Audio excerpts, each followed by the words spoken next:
Hello friends, star మా ఉగాది సంబరాలలో అయితే మనం అనుకున్నది ఒకటి, అక్కడ జరుగుతున్నది ఇంకొకటి అన్నట్టు అయిపోయిందనమాట. ఫస్ట్ అయితే రూమర్స్ అయితే చాలా వచ్చాయి. నిఖిల్, కావ్య ఇంకా యష్మిలలో ఎవరో ఒక ఇద్దరు అయితే వచ్చారు అంటూ చాలా రూమర్స్ అయితే వచ్చాయి. కానీ రీసెంట్గా వచ్చిన ప్రోమోలో చూస్తే అసలు వీళ్ళ ముగ్గురు ఎక్కడ కనిపించలేదు. ప్రోమో కూడా చాలా షార్ట్‌గా రిలీజ్ చేశారు. అంటే మరి నెక్స్ట్ ప్రోమో గురించి వీళ్ళని దాచిపెట్టాడా? లేకపోతే నిజంగానే రాలేదా? అనేది మనకి నెక్స్ట్ ప్రోమో వచ్చిన వరకు తెలీదు. అయితే ఇందులో తేజస్విని, సుహాసిని, ప్రేరణ వీళ్ళైతే ఉన్నారు. వీళ్ళందరూ కలిసి ఒక గ్రూప్ డాన్స్ అయితే చేయబోతున్నారు.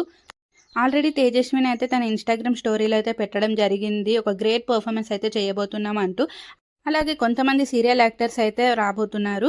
ఆల్రెడీ ప్రోమోలో చూసినట్టుగా అయితే నిరుపమ్, మంజుల ఫ్యామిలీ అయితే వచ్చారనమాట. ఎందుకో వాళ్ళది ఏదో స్పెషల్ ఉన్నట్టుంది. అందుకనే వాళ్ళది మాత్రమే ఈ ప్రోమోలో అయితే చూపెట్టారు. ఇంకా రిషిధార కూడా వస్తున్నారు అంటూ ఒక రూమర్ అయితే వచ్చేసింది. మరి వీళ్ళు వచ్చారా లేదా అనేది మనకి సెకండ్ ప్రోమో చూస్తే గానీ అర్థం కాదు. అలాగే మానస్, దీపిక వీళ్ళైతే ఖచ్చితంగా ఉంటారని అనుకోవచ్చు.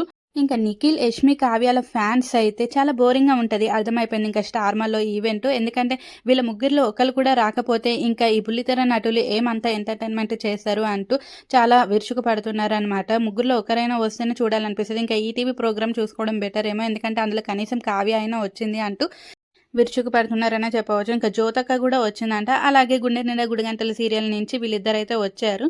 ఏదేమైనప్పటికీ ఇంకా స్టార్మా సీరియల్ వాళ్ళందరూ వచ్చారనే చెప్పవచ్చు. ఇంకా ఈ ఉగాది ఈవెంట్‌లో కిర్రక్ బాయ్స్, కిలాడి గర్ల్స్ వాళ్ళనైతే పరిచయం చేయడం జరుగుతుంది. అలాగే ఆ షోనైతే లాంచ్ చేయడం అయితే జరుగుతుందంట.